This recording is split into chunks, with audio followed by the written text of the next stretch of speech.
fuzz.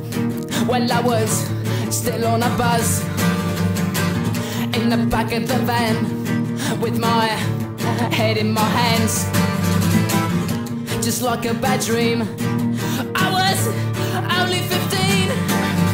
If only my brother could be here now, he'd get me and he'd sort me out right. I knew I should have stayed at home tonight, locked in the cell, feeling unwell.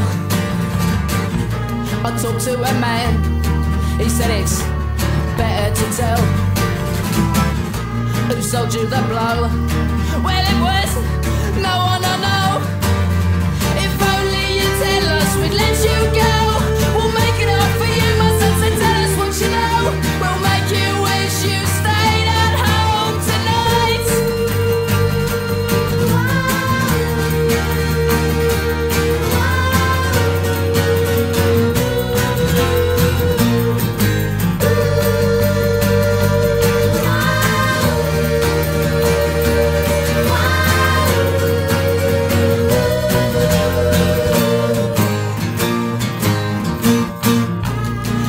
My mum, well, she knows what I've done.